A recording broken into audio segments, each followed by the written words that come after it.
The following podcast is rated G for gammon. Please be aware it may contain some coarse language and is not suitable for children or gammon audiences. Say true God. Seriously? Say true God. God. Always say true God. Seriously? Say true God. God. We're back. Say true God. Them yarns. Say true God. God. Always say true God. Sanka, you're dead? Yeah, man. It's Aaron Nagus, your deadly co-host here at Them Yarns, the podcast. Hey. And you can hear my deadly co-host there, Carly Elizabeth Wallace. Oh, no, not the Elizabeth. I thought you were Scottish. You know, might be a bit of a Scottish edge in there. Not No, the Lizzie. No, it's not Elizabeth, not E. So, not E.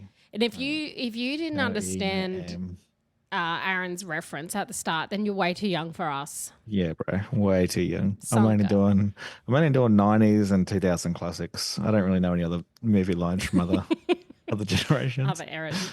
Yeah. Yeah. Anyway, what's happening, brother? How are you? Yeah, good. Just cruising along. You know, we're at one up the year, and We're in December. It feels like it's December, but it feels like it's been December for like months. Mm-hmm. You know what I mean? Mm-hmm. Getting a bit of work fatigue. Just been like, yeah, just got to get through this next. You know, I'm I'm going on crawling. holiday soon. Just getting through that next day, next day, and yeah. How about you? I'm crawling, brother. I'm crawling to the end of the year. I've only got 2 gammon little weeks off, at the end of the year. And yeah, same. it's just like for the listeners as well. I know you're going to hate us. But we actually have some holidays. By chance, we're both on holiday next week. Yes. So, yeah, you won't hear us next week. You copied me. I was on holidays first. Well, probably. How long have you had it booked for? Well, I haven't booked much, but my beautiful wife booked this months ago. So How long months ago? Because I had mine planned months ago. So you don't know me. You don't know my life. You don't know maybe my like- beautiful wife could have also booked me something. You don't know. like 9 months ago. Okay, you win. Based on the fact that I don't have a beautiful wife. Well, you could, even if I'm men, just try women. You don't have to be physical with them. You can just be in love with them. At this point, I'll do an open relationship so I have 2 extra people or 3 or 4 to pay the rent. That's where I'm at in my life. You know what? No judgment. No, I don't have a beautiful wife. I actually booked my trip a couple of weeks back to go see Kendrick. So, Yes, that's right. I forgot Kendrick. we'll be away next week, listeners, but you have 39 other podcasts because this is our 40th Here episode. we go. Man, I should have did a good 40 quote for the start. 40th. Yeah, that's crazy. I know. Can you believe it? Podcast nearly as old as me. It's my age. It really is. Anyway, let's get into it this week. We want to talk about, speaking about age, Yes. the kids of Australia are about to get banned from social media. These poor little cherubs, you know. You reckon? You're a dad. Tell me, what do you think? I'm a dad, and I'm on a fence because 1, I love it. I think it's crucial, but 2, I don't think it's practical, and I don't think it's going to stop kids from Okay. actually being able to access it. So Let's give the people some context. Unless you've been living under a rock. yes, unless you've been living under a rock, and Australia. next week, Next week? Yeah, by the next time week this on the goes 10th. to air. Yep. Next week on the 10th, the federal Labor government decided that they're going to ban 16-year-olds from TikTok, Instagram, Snapchat, Facebook, YouTube, Reddit, Twitch, and a bunch of other platforms. There is a few platforms that were pretty dangerous, like 4chan and a bunch of other ones that they haven't banned them from, which makes no sense because they're the ones where the most toxic behavior comes from. So it's sort of pushing them into those pushing young boys in particular into those sort of spaces. But, if kids can access pornography, which we know, I think kids as young as 12, 11 are, able to access pornography pretty regularly these days. My youngest is 9, and he said that some of his friends brag about looking at pornography on phones and tablets and stuff. So if they can do that at 9 or 10, which is year 4, year 5, It's crazy. you're not going to stop teenagers from accessing or finding ways to communicate via some sort of social media. Yeah, but so 16 and unders, they are going to have all to Yeah, even if you've got an existing profile, and there's kids these days that have actually got careers out of social media. A lot of them actually started obviously by their parents. So now they're going to have to, get rid of their whole account. Views, doesn't matter if you're getting income. And this is a world first. Like nowhere else in the world is doing this with their young people.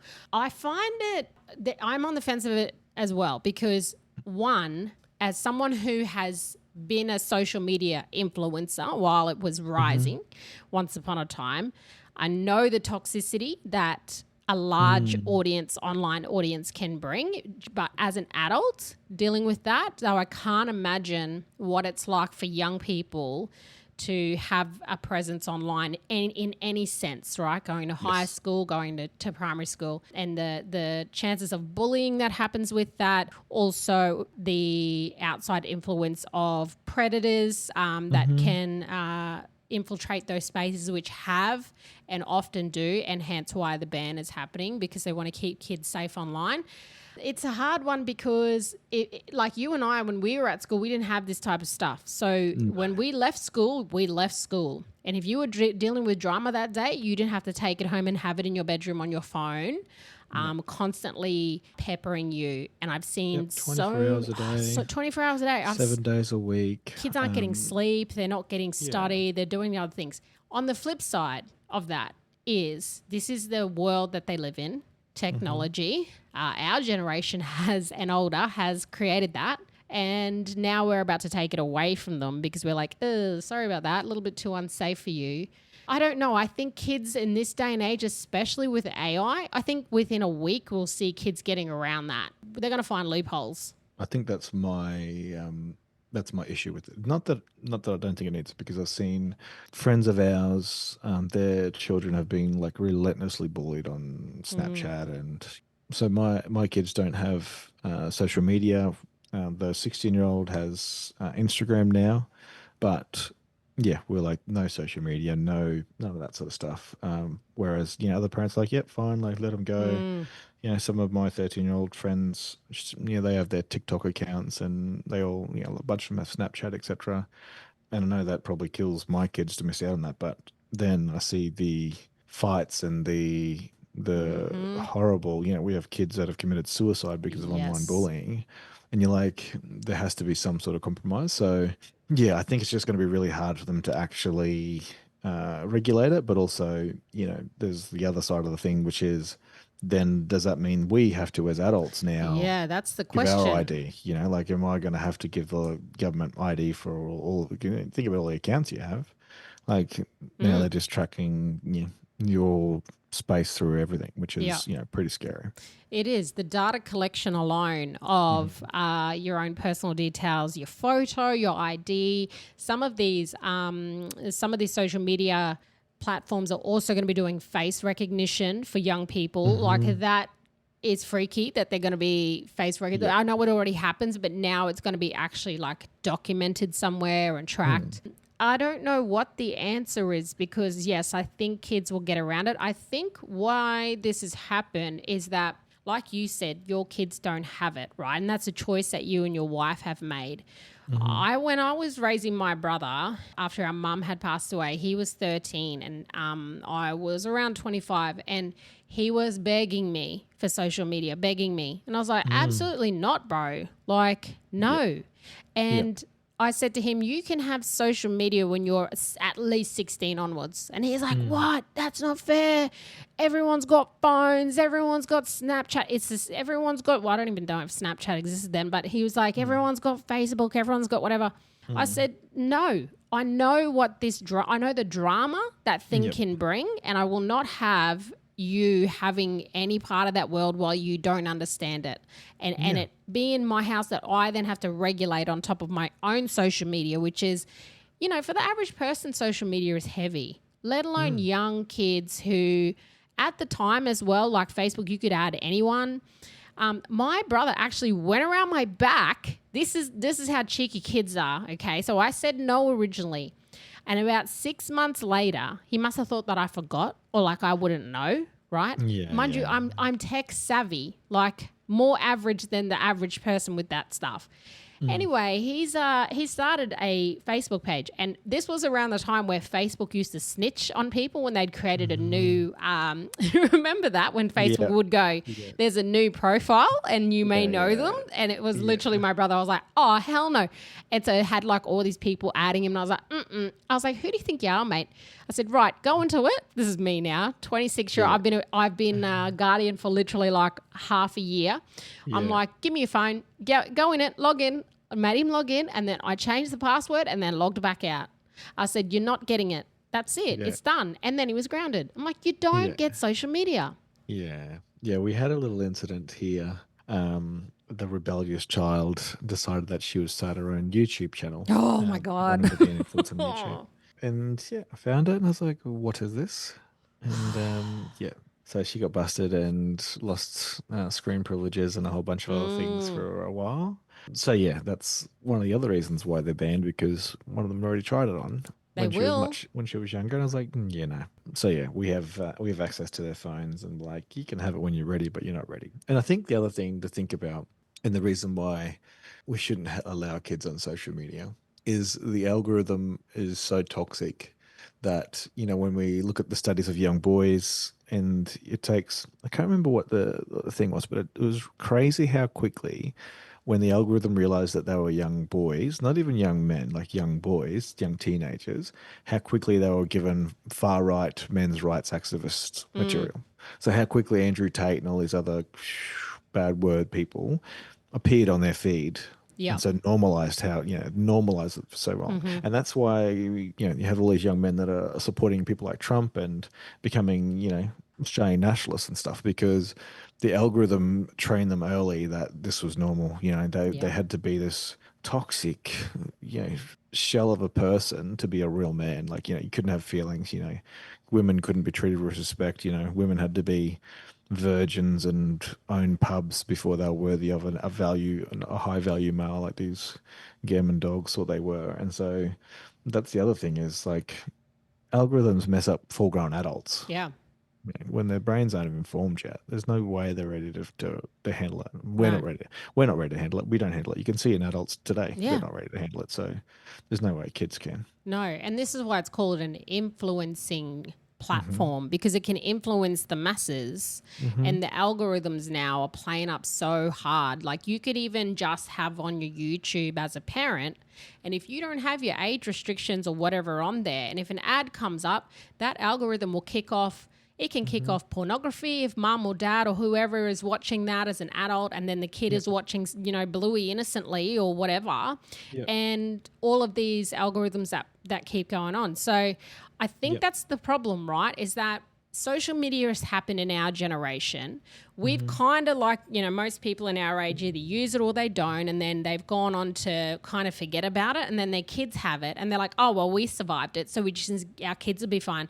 Social media has changed so much, even in the last 10 years, and algorithms and now AI, and like the way advertising is also put into social media. So you see parents kind of just go, "Oh yeah, my kids can have it," but they don't really ever, they're not looking at what their kids are looking at. They're not realizing, it's just Snapchat. They're just talking to their friends. Well, actually they're not. They can talk to anybody. There's geolocations on these things that can track you.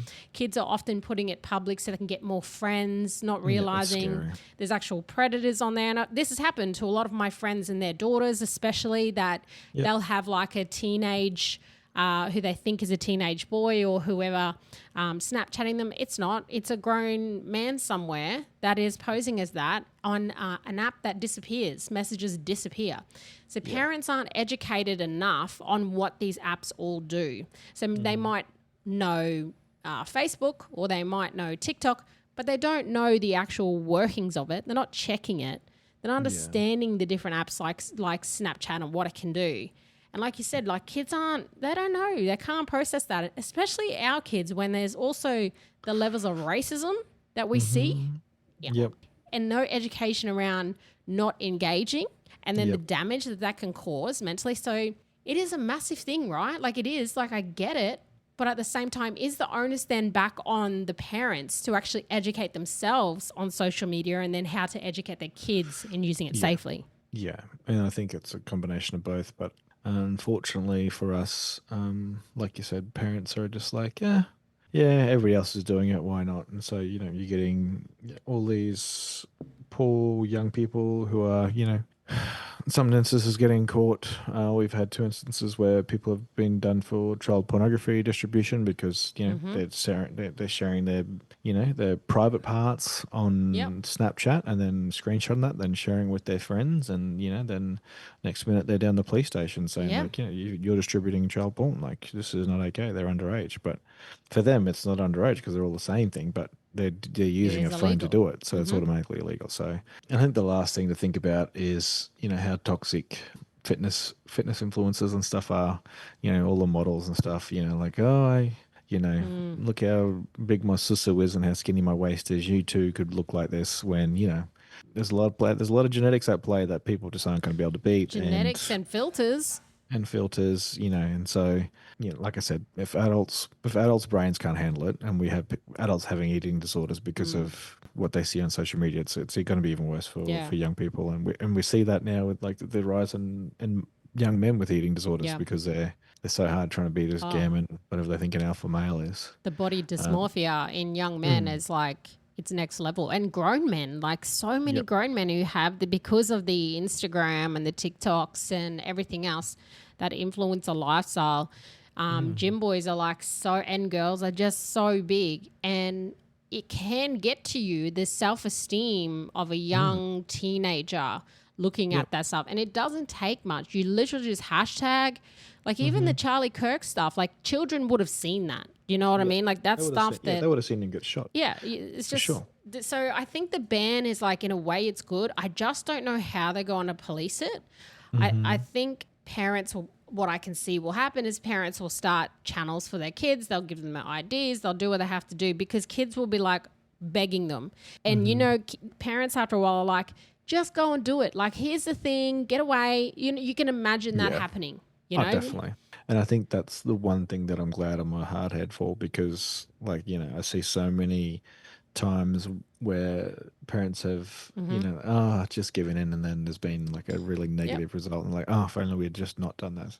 And I'm not saying I'm a great parent. I'm pretty sure I'm an asshole, but I think sometimes you need to be an asshole as a parent. We can't just be their friends. It's tough love, man. Someone has to.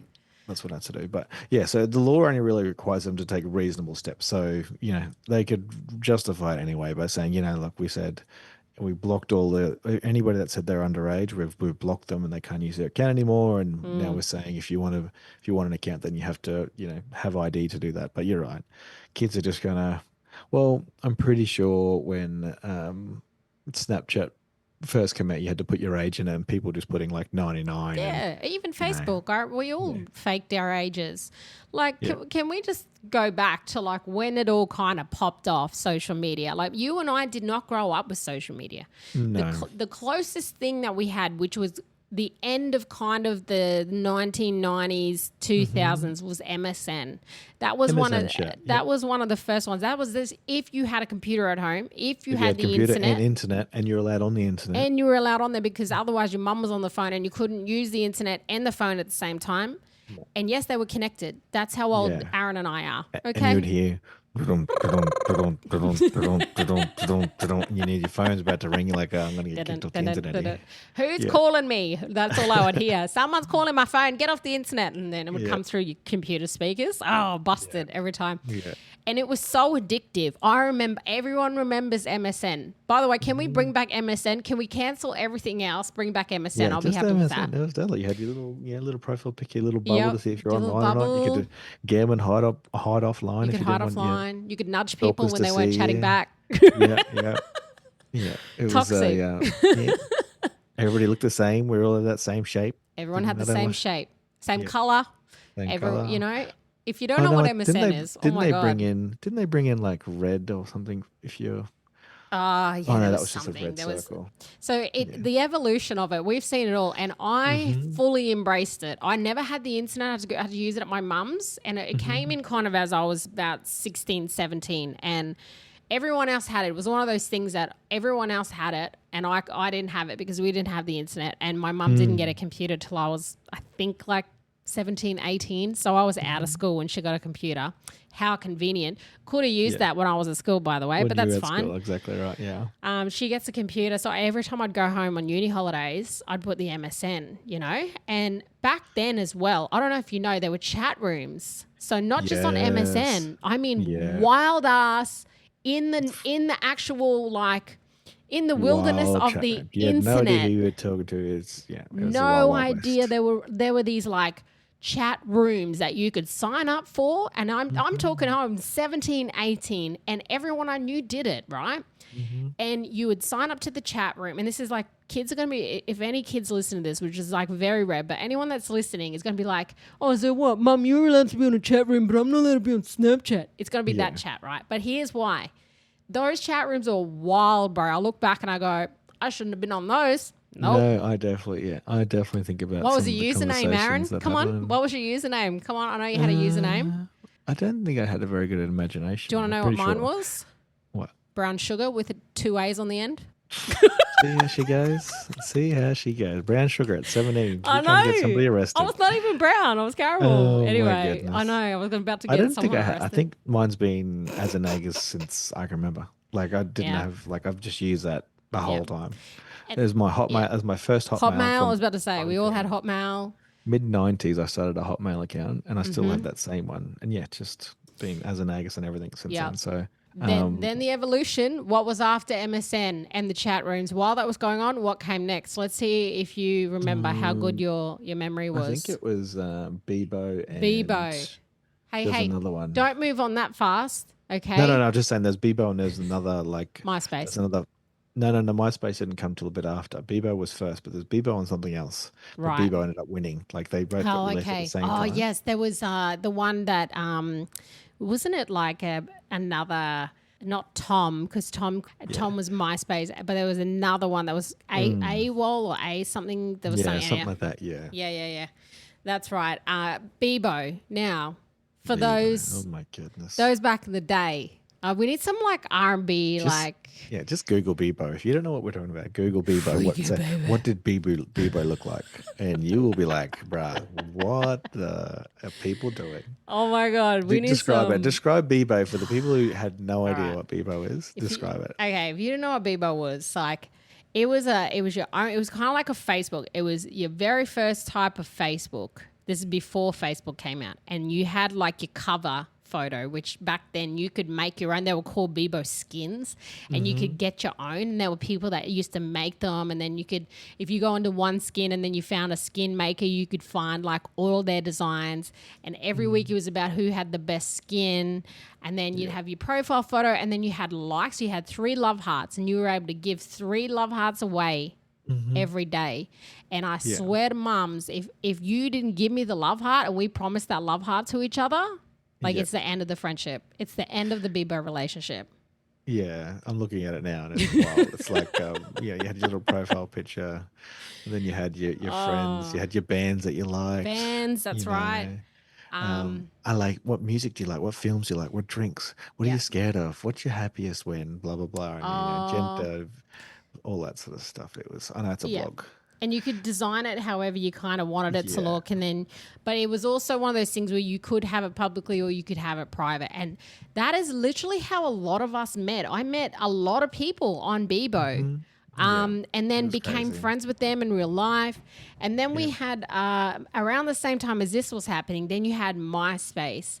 So MySpace was more around music and like television type, but it was more around music and for music producers and singers. So everybody had like your MySpace song. So you'd choose a song, and that was every time somebody opened your page that someone just come blaring out, and everybody like, and that's like everyone had gigabytes for that. Like I look back at it now, that would have cost $1 million for that to happen. So now we have so many things on our socials that just happen.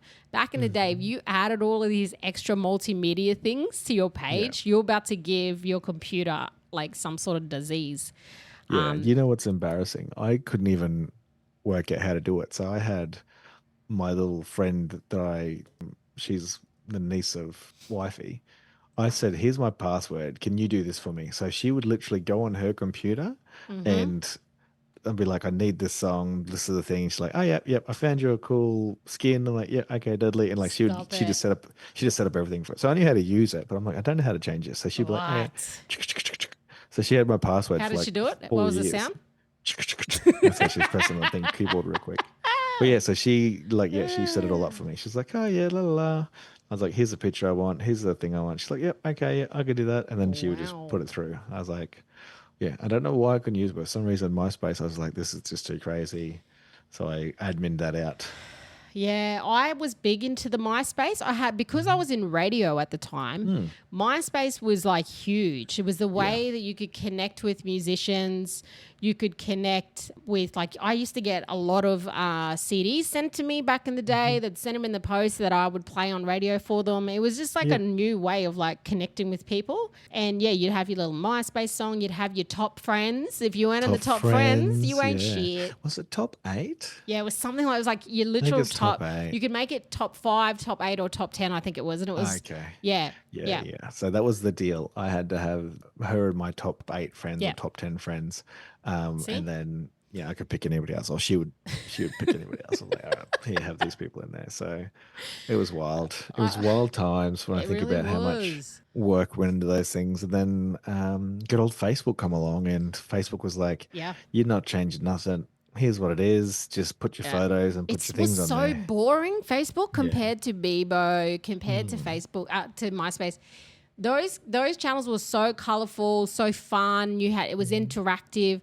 Facebook was a little bit like that when you first came on. It had some games and things, and you could poke people. It's still got all the games and poking and stuff. It's still got all that stuff, but not the poking. People don't really do it anymore. But, I've been poked. I still get poked this year every now and again by different people. Half your luck.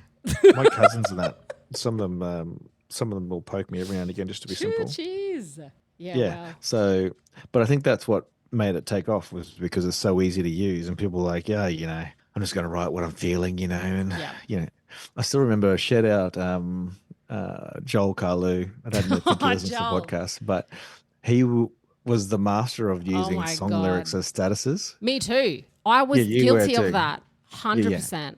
But he'd never post nothing else. He'd just be like, he'd pretend like he wrote it, and it'd just be like some niche little R&B song. And if you're a black fella and you R&B, you'd know it. But they'll be like, oh, that's so beautiful, and blah blah blah blah. I'm like, meanwhile, I was like, that's just a J. Cole lyric, or that's too new. J. Cole, it was just Tupac. It was like a Tupac lyric. Yeah. Oh, so his lad was just reading the back of a CD case and just putting in a quote like that. I was like, come on, brother. No, we actually all used to read the lyrics inside the CDs back in the day because we didn't have it on. We couldn't Google it. You know what? That was at the same time that Twitter a little bit later happened. And I remember going from Bebo, right, and then going from MySpace. And I remember Facebook coming in, and everyone started going over to Facebook. And I was like, oh, it's getting boring over here because everyone's going over to Facebook. So I signed up for Facebook. I'm like, this is not going to last. Yeah. I know. I said Facebook was going to be huge. I'm pretty sure. I was like, don't worry about MySpace. Facebook is once it's too easy to use. Once the old people have got on it, it's going to take off. And that's what happened. Yeah. Now only old people use it. Oh, man. And it's been around. It's outlasted all of them. It's still one of the most popular, even though you're like, it's so old people, but it is running the world. And then Snap, and then the rest came along, and then obviously Twitter came in now, X. That was popping off for a long time, very popular, and then it went downhill. And now TikTok is the jam. TikTok's now. A new thing, I'm still not sold on it. And you know what? Even more not sold on it because of the weekend. What happened at the TikTok Awards in Australia? Did you happen to know what happened? I saw a TikTok on it, which is ironic, but I did see a TikTok on it. But tell the mob what happened. Okay, so I'm not big on TikTok, right? I am a retired social media comedian, social media elder, if you would say so yourself in the black community. She's in the eldest 10. I'm in the eldest 10 on social media when it comes to social media influencers. Retired, don't want any part of it, tapped out, okay? Yeah. And I tapped out around the time TikTok was coming in. And I was like, that is definitely not where I want to be. I don't want to do none of that. So I'm glad I popped off before then. And just the seeing the influence of TikTok now and how big it's gotten or whatever. Now there's an actual thing called the TikTok Awards in Australia, and I think they have them everywhere. I think they have them in New Zealand. They have them all over the place. Yep. I've only just got onto it because you've made me, okay? You've made me get on the TikTok for them yarns. Yep. And you know what? It's working. The TikTokers love us. I don't know if they listen to the podcast, but they don't listen to the podcast. They love our rage bait clips though. They love the clips. I guess they listen to the podcast. I know. Thank you. I don't know. I'm still I don't go on there unless I'm posting the clip and then I get out. I go back in, check a couple of comments, and then I'm out. I don't sit on TikTok and scroll. It's not. I prefer Instagram. I like the gram more. I like the reels more than TikTok. Also, so the TikTok Awards happened last week now, and there were some controversies that happened. Apparently it was just ridiculously organised. It was really crazy. Yeah. But there were a couple of women of colour, some black women, some black influencers, a lot of African descent who were at the awards, and they were I don't know the particular names because I'm just not that savvy with TikTok, and I've seen a few of them coming up on Instagram and things this week. But a couple of them, there was one girl and she was standing, they were told to kind of move they wanted to get their photo taken with the board behind, and there was all the photographers and then there was the media part. Someone moved them over there, that's where you get your photo taken, not here, this is where the media interviews are going on. Okay, no worries. These are all content creators, by the way. Yep. One of them was also a nominee, but the girl who got moved over with another friend, she was just a content creator. They're standing there, and then a photographer's come up and gone, you guys have to move. They're oh no, we got told to stand here to take our photo here. And he's yeah, but something along the lines of but what are these are professional photographers. What are they going to do with your photo? Really? Where's it going to go? They're not going to do anything with it. As in you don't matter. Your photo, them taking your photo, you won't matter because you're black. There is undertones of racism in it. And so many people are saying, no, that wasn't racist. It actually was. They also shooed the girl who was nominated. She's a beauty nominee for TikToker of the Year. She's literally a model. She's beautiful, the most chocolatey, beautiful, smooth skin you've ever seen in your life. She's standing up against the wall along with other nominees who have been invited. She got flown out to be there. Yeah, exactly right. She was invited, flown out, and she was a nominee because people were it was just for nominees. But then well, what about this woman? No. She literally is the reason that they're having the awards for. And she got told to move on too. She literally got shooed off. Can you just leave? From the photographers. And one of the people that came up actually he's I work for TikTok. So he shooed the other girls what are they going to do with your photo? Really? I'm sorry. And there's a bunch of white girls who weren't nominated for any awards. Nope. And they weren't shoot on. They were still allowed to go through. One of the ladies that I follow, she does a lot of ally work. So she's not Indigenous, but she works with some aunties and stuff as part of their, background for the cultural education programs they do and stuff. And so she went along with one of her friends, who I think is a person of color or Indigenous, one of the two or both. And so she was saying she's blonde, whatever, and she wasn't getting the same stick, but she was only there to support the actual content creator. And so the content creator was the one that got discriminated against. And she's obviously I have this privilege where, I look like this and people aren't going to be whatever, we'll move on. But the person who was, I think she had a few 100,000 followers or something. And she's and they just, move on. Nobody wants, No one wants your photo. No that's special. Yeah. So she did a few videos on it. And she was it was such a disgusting, feeling. She said that they'd come here to celebrate this night and, to be downplayed and, to be told you weren't, enough. Meanwhile, all these people who have less followers than you and, not as famous as you are, but they're white, we're you're fine. Let's get you in there. So yeah, it's aesthetically pleasing, right? For the TikTok awards and for the Australian public or Daily Mail or whoever's taking the photos and these photos are going to be in it. They don't want people of color, obviously, because they're shooing them away. They're telling them to move. We don't need your photo. That is racism. That's what it is. And thank God one of the girls was actually filming, because she was just like getting her phone ready to be recorded when she went up to take the photo. And luckily she was recording as this guy had come up and said to her, oh, like, we don't need your photo. Like, thank God she was filming, because so many times black and brown people and people of color are never believed in these situations. They're gaslighted, told like, you're just imagining it. That didn't happen. Like, no, everyone's seen it now. And the TikTok should definitely apologize and do it properly and sincerely. And you know what the most hilarious thing is? The person who won is not good looking. They're not white. Yeah. They're a big, chubby Tongan fella who does content with his kids. With his daughters. And he won, like, Australian TikToker of the year or whatever. And, like, he's like... Havea, is that his name? Havea, yeah. Oh, I can't say his full name because he's got an island name. But, yeah, Havea something he goes... Havea 676 or something he goes by. But, yeah, so, like, he is the least... Not the least, but, like... If you're looking for like a photogenic blah blah blah model, like he's none of those things. He's I bet you they didn't shoo him off the carpet. Could you imagine? Exactly right. Yeah, exactly right. So but, I don't know. That really turned me off TikTok. But shout out to the black girls who are speaking up, and for all the white influencers that are actually like speaking up and using their platform to support them, because that 100%. Is equally as important, if not more, that you use your influence to back up black and brown people when they call out racism. So I'm going to get off TikTok. I think I'm going to delete our account. No, Gavin, look at your face. Look at your face. Devastated. No, you can do it. Go ahead. That's what you want to do. Give us a follow on TikTok, by the way, if you're listening and you haven't. And if you're watching our TikToks, listen to our podcast. Yeah, come on. Do it. I put the link in the bio. I say link in the bio every single time. Every time. I do all the right things. I hashtag blackfold TikTok. Okay. I'm playing your stupid little TikTok game. Give us what we need. All right. Give us what we need. TikTokers, start listening to us. But yeah.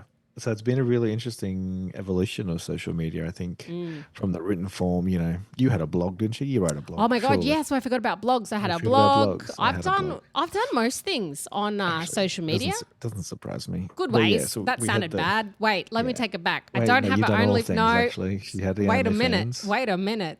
Pineapples. I wasn't ready. I haven't done an OnlyFans yet. It's probably the only thing, and don't have a porn site yet. So I tried OnlyFans. Didn't get one subscriber, so OnlyFans. It's we need to make money during COVID. So. Man, but you know what? This is the thing. We've been talking about some of the negative aspects of social media, but the positives, like some people make bank on social media. I had a little career on it there for a bit. I had a little bit of influence. It was such a cool experience. I met a lot of people across Australia with my CJ's Vines page.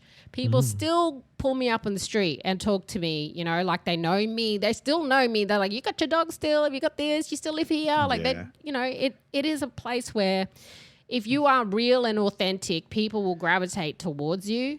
I don't know. I think it can bring a lot of happiness as well. Like I love reels, man. I love looking at people having a fun time or funny things. It's changed the world. It really has. And it can create amazing communities. I think the issue is that it also seems to have, because of the way the algorithms work, we've seen some really toxic mindsets become normalized, which sort of leads, to what we're going to talk about later in our Culture Killers episode as well. Yeah. So look, I guess the message here, we don't really need to do a message, but good luck to those kids. I guess it'll be, these kids will suffer, these ones now that have it, but the ones that are coming through after who don't have it and won't know what it is until they're 16, maybe they will reap the benefits of this ban. Yeah, I hope so. But yeah, look, use it wisely, use it safely, I guess, social media, and always in moderation. Yes. Deadly. Culture Killers. Deadly. Stop it. Deadly. Culture Killers. It's a deadly. Deadly. Stop it. Deadly. Culture Killers. Culture killer. Deadly.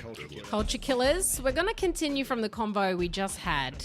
It's a good little segue into... It really is. Because there's a couple of layers to this Culture Killers this week. Oh my goodness. Talk about online communities, right? Can I just say, when it comes to the blackfella grapevine, nothing is faster than social media blackfella grapevine.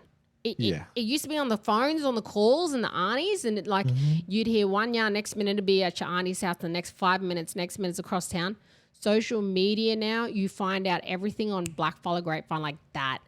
And I seen something last night, and I'm sure it's come up in yours. I think I even tagged you in it. Yeah, you did. If you haven't seen it, Pedestrian Australia did a story, and this is where I originally seen it, and then a black community member posted it, and it is basically a alleged Nazi who was at the rally, one of the rallies the other week with the Nazi lineup, the Right Australia, whatever you want to call them.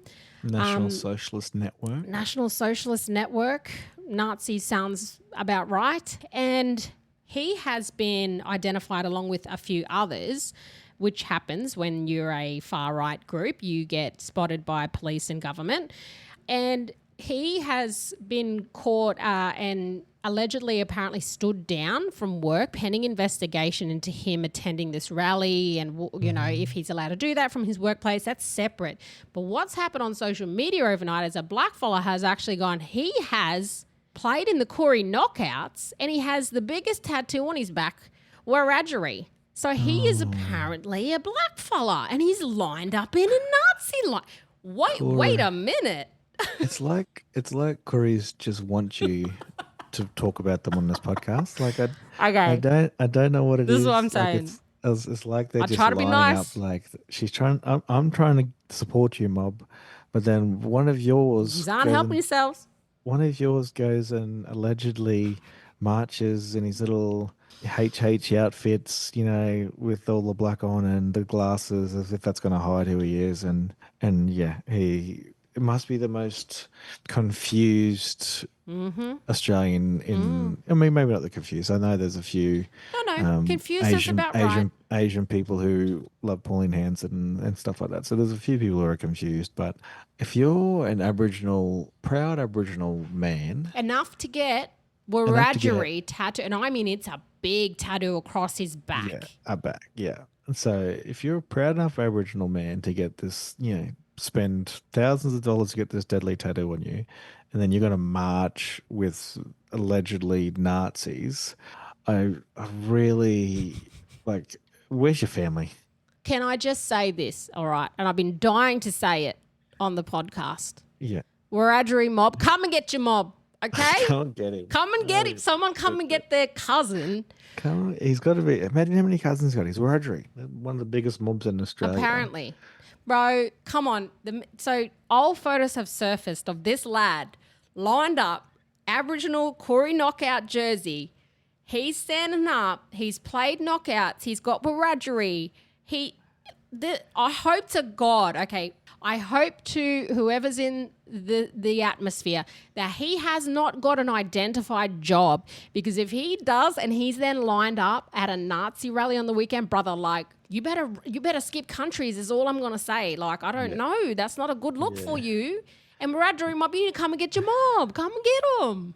I could tell you, you're not condoning violence, but if one of my cousins was lining up, he'd be getting knocked. I'm like, no, brother, we need to. It just wouldn't happen in Queensland. Like, I just can't see any Murrays like doing that. Like, I just don't know.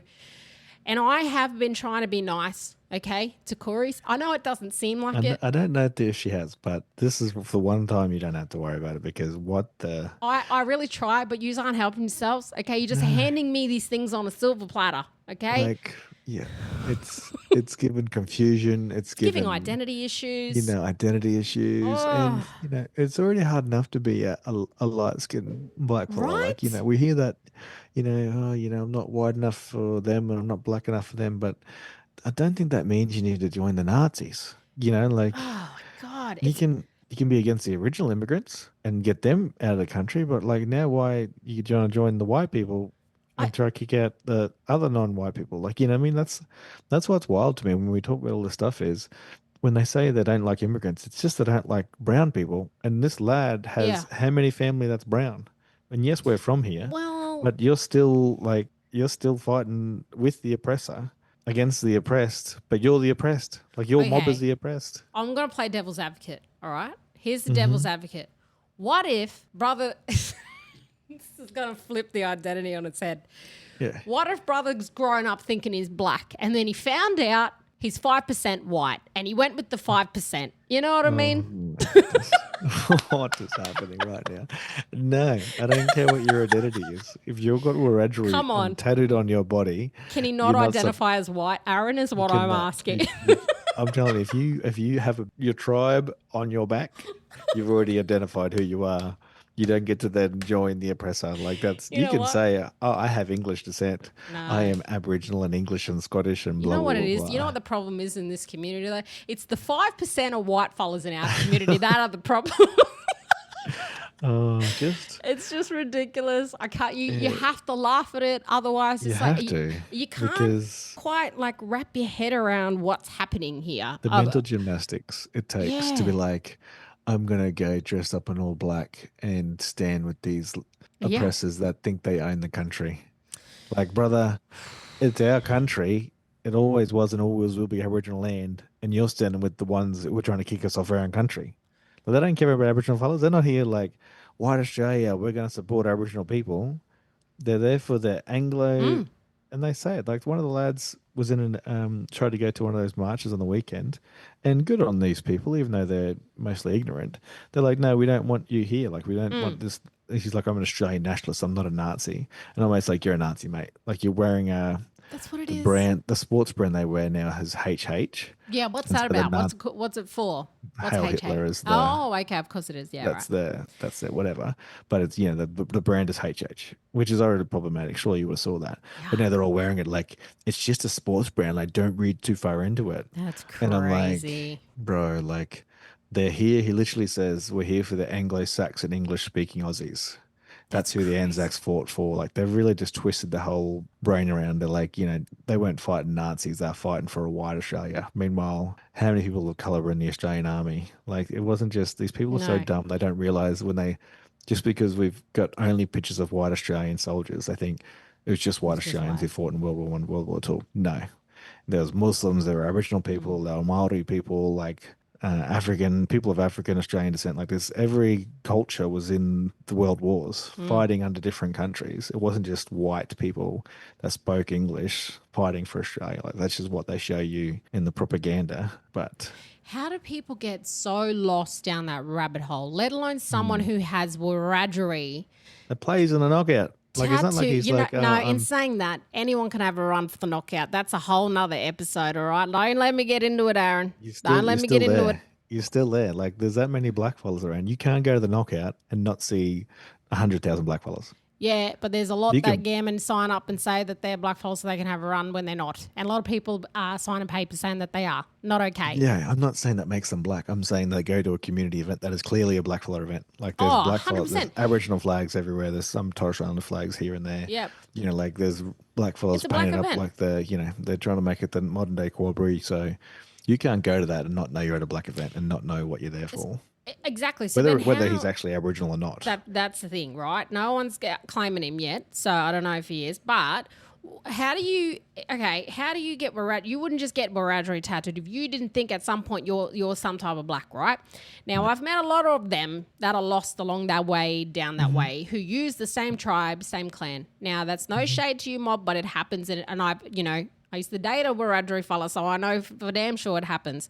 And, that's for lots of different reasons. But he's identified enough to go and get it tattooed on his back, right? And it's a big tattoo. It's massive.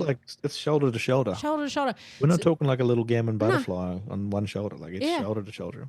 At what point is he like in a room with all these white, far right nationalists and they're talking about God knows what, okay? That we would never know that rhetoric because we don't speak it, we don't know it, we don't want to know it. So I can't even imagine what they speak when they're in their own little group. Could you Yeah. imagine him? Like, brother, like at what point are the alarms ringing? I hope no one takes my shirt off because I'm going to be busted. Do you know what I mean? Yeah. Like, Are we going swimming Are we today? going Oh, no, swimming? I don't feel like it. I'm just going to wear my shirt today when I swim. I don't want to get sunburned. Yeah, good idea, brother. Got to protect that white skin. Yeah, got to protect our white skin. Like, at what point is he like, yeah, I'm here now. This is it. Like, I've chosen Yeah. to be in this room. I know exactly where I am. And I'm going to march out on the street in those colors with the glasses and I'm going to have that tattoo. The amount of confusion that fool must like live with every single day. Just yucky. I feel sorry for Yeah. you, brother. I really do. Sorry, I'm going to take the brother back. You're not our brother. I feel sorry for you, fool.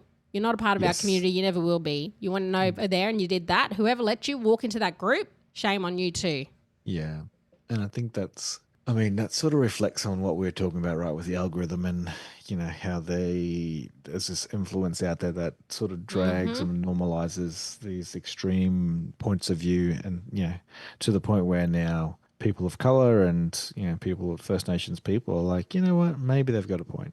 Okay. And so could you see a Baili man doing that? No. Like, honestly, I'd check it out. Can you imagine? If they did, it wouldn't happen, bro. Tribal law be coming back. This is identity issues for you, okay? I know everyone likes to, mock and make fun of it. This is a serious issue. This is what happens when someone has identity issues with their Aboriginality, who obviously hasn't grown up strong in culture, who has no idea, who is easily influenced, has no black influence in his life because no one black enough would let him walk into that. And then this is what happens. You've got someone who is completely caught up in that. Man, that's great. That is identity issues, and this is the effects of colonization right here.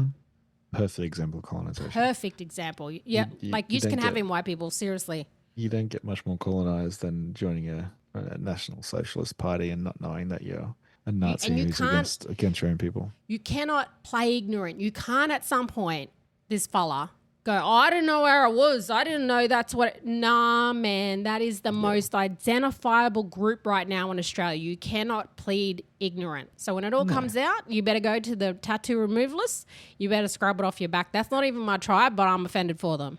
Yeah, I am offended for them, and I hope that the uncles or the aunties or somebody reaches out and has a yarn to him and reaches out. I don't know if you realize, but.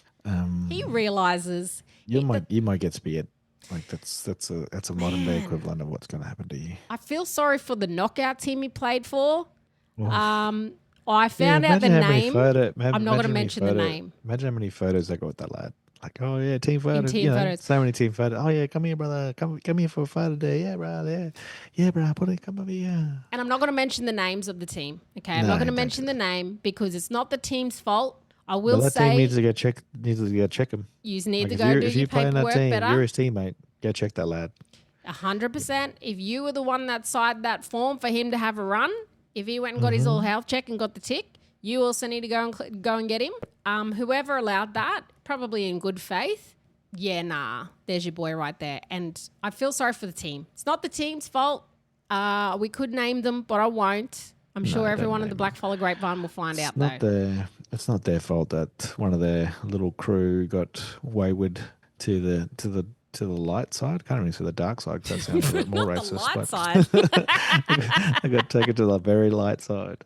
But it is it is an interesting. It does give us a really interesting spin from what we were talking about last week about identity and how powerful identity is, because that's like one of the things that why religion works and why movements like this work is because we're communal people. So you need somebody, like you need a group. You need to feel like you belong. Yeah. And so when you're a young man and, you found a group that's like, yeah, come in here, white-skinned people need to stand up for each other and be, with each other, then that might make him feel strong and powerful. Whereas, we would hope for other Aboriginal people and Torres Strait Islander people, your culture is what makes you feel strong and powerful. You don't need to have that sense of I'm better than everybody else because you're from the oldest living culture on earth. Like I don't know how much more powerful you can get as an Australian when you say my bloodline has been in this country for thousands of years.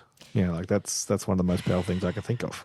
And getting it tattooed on your back doesn't mean that it's culture either. So as much as you would love to think that's your soul connection, a tattoo is not going to make you feel like that. You need to actually connect with mob. If you have identity issues, go and connect. Don't just say it.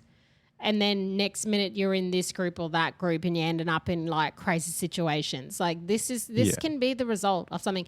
Maybe he got cut because he didn't win the knockouts. Like that could also be a reason why. Do you know what I mean? Can't be. He's probably like, damn, we got knocked out. I'm done. That's it. I'm white now. I'm going to the white side. I hate you, black fellas.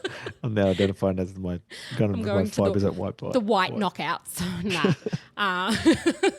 Who knows? You can't. There's no reasoning with why this is happening. No, it's crazy. It's crazy. I feel sorry for Wiradjuri Bob. He's literally just made your name like 10 times worse. So, deadly is, my goodness gracious. Imagine if Nazis started getting Wiradjuri tattooed on them because they thought that was, that's like, oh, look, we're going to claim this country back one tattoo at a time. Bro, I wouldn't like the way that this country is going right now and the craziness of it all. And this is like do you know the TV show The Boondocks? Have you ever seen The Boondocks with Uncle Ruckus? Like this is our Uncle Ruckus right now. He's ours. He's infiltrated. Oh my goodness. He's our Uncle Ruckus, and it's just like, what the hell? I'm not like you. I'm not going to write him off. I think he can be saved, but you reckon? You're such an optimist. It's just going to take some love and community from the Wiradjuri side to. I don't know if Wiradjuri mob are that lovely. I really don't. I know they're nice. Some of them are deadly. I'll say some. Yeah. Shout out Joey Williams, big face, but I don't know if they're that nice though. Who's reaching out to him? I think your only best bet, brother, when you hear this is go and get your tattoo removed and just go live your life because there's no coming back. Definitely don't try to come to knockouts next year. Don't do that. Imagine if he does play knockout that first run. Any run? Can I join any team? Anyone got any boots there, bro? Neck minute, no neck. Just be gone. Just be going. Don't run, brother. Boys, you need a run. You need a winger. You just need a don't winger run or what? Straight. We'd like, don't run straight, brother. You just sit down there, run the water.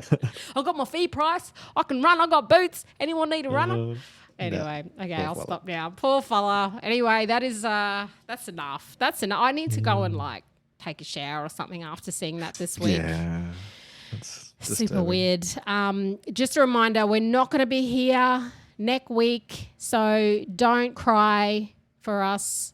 You have 39 episodes to go back to and listen to. If you haven't caught up on all of the episodes, then now is your chance. But we'll catch you the week after, and we have a very special guest that will hopefully be joining us before the end of the year, Nagus. Yeah, deadline. So keen for that. Well, we'll see you the week after. See yous. Yo.